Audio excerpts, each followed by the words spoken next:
In this video, I'm going to tell you a little bit about real neurons on the real brain, which provide the inspiration for the artificial neural networks that we're going to learn about in this course.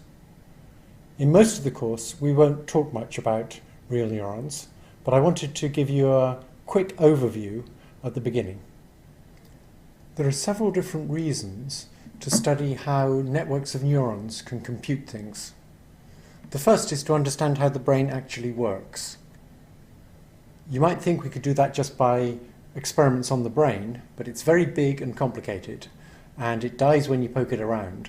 And so we need to use computer simulations to help us understand what we're discovering in empirical studies. The second is to understand a style of parallel computation that's inspired by the fact that the brain can compute with a big parallel network of relatively slow neurons. If we can understand that style of parallel computation, we might be able to make better parallel computers. It's very different from the way computation is done on a conventional serial processor. It should be very good for things that brains are good at, like vision. And it should also be bad for things that brains are bad at, like multiplying two numbers together.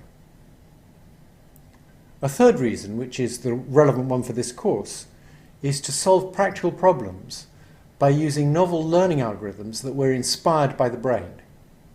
These algorithms can be very useful even if they're not actually how the brain works. So in most of this course we won't talk much about how the brain actually works. It's just used as a source of inspiration to tell us that big parallel networks of neurons can compute very complicated things.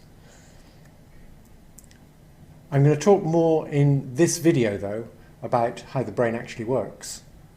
A typical cortical neuron has a gross physical structure that consists of a cell body and an axon where it sends messages to other neurons, and a dendritic tree where it receives messages from other neurons. Where an axon from one neuron contacts a dendritic tree of another neuron, there's a structure called a synapse, and a spike of activity traveling along the axon causes charge to be injected into the postsynaptic neuron at a synapse.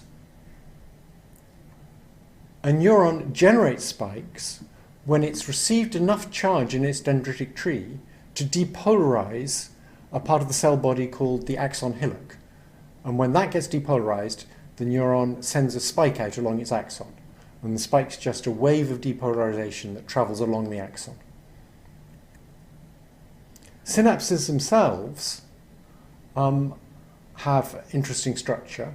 They contain little vesicles of transmitter chemical, and when a spike arrives in the axon, it causes these vesicles to migrate to the surface and be released into the synaptic cleft.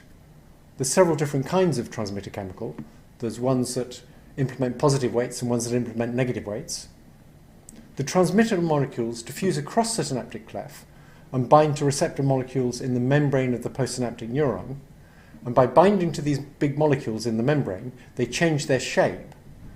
And that creates holes in the membrane. These holes allow specific ions to flow in or out of the postsynaptic neuron, and that changes their state of depolarization. Synapses adapt, and that's what most of learning is, changing the effectiveness of a synapse. They can adapt by varying the number of vesicles that get released when a spike arrives, or by varying the number of receptor molecules that are sensitive to the released transmitter molecules. Synapses are very slow compared with computer memory, but they have a lot of advantages over the random access memory on a computer. They're very small and very low power, and they can adapt. That's the most important property. They use locally available signals to change their strengths, and that's how we learn to perform complicated computations. The issue, of course, is how do they decide how to change their strength? What are the rules for how they should adapt? So, all on one slide, this is how the brain works. Each neuron receives inputs from other neurons. A few of the neurons receive inputs from the receptors. It's a large number of neurons, but only a small fraction of them. And the neurons communicate with each other in the cortex by sending these spikes of activity. The effect of an input line on a neuron is controlled by synaptic weight, which can be positive or negative. And these synaptic weights adapt. And by adapting these weights, the whole network learns to perform different kinds of computation. For example, recognizing objects, understanding language, making plans, controlling the movements of your body. You have about 10 to the 11 neurons, each of which has about 10 to the 4 weights. So you probably have 10 to the 15, or maybe only 10 to the 14, synaptic weights. And a huge number of these weights, quite a large fraction of them, can affect the ongoing computation in a very small fraction of a second, in a few milliseconds. That's much better bandwidth to stored knowledge than even a modern workstation has. One final point about the brain is that the cortex is modular, or at least it learns to be modular. Different bits of the cortex end up doing different things. Genetically, the inputs from the senses go to different bits of the cortex, and that determines a lot about what they end up doing. If you damage the brain of an adult, local damage to the brain causes specific effects.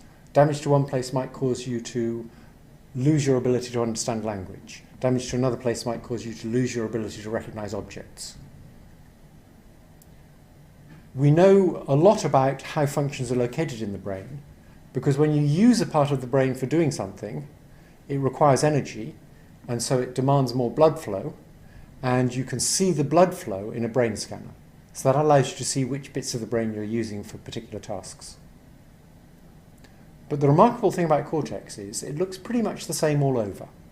And that strongly suggests that it's got a fairly flexible universal learning algorithm in it.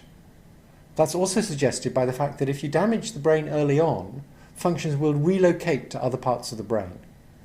So it's not genetically predetermined, at least not directly, which part of the brain will perform which function. There's convincing experiments on baby ferrets that show that if you cut off the input to the auditory cortex that comes from the ears and instead reroute the visual input to auditory cortex, then the auditory cortex that was destined to deal with sounds will actually learn to deal with visual input and create neurons that look very like the neurons in the visual system. This suggests the cortex is made of general purpose stuff that has the ability to turn into special purpose hardware for particular tasks in response to experience. And that gives you a nice combination of rapid parallel computation once you've learned, plus flexibility, so you can learn new functions. So you're learning to do the parallel computation. It's quite like an FPGA, where you build some standard parallel hardware, and then after it's built, you put in information that tells it what particular parallel computation to do. Conventional computers get their flexibility by having a stored sequential program, but this requires very fast central processors to access the lines in the sequential program and perform long sequential computations.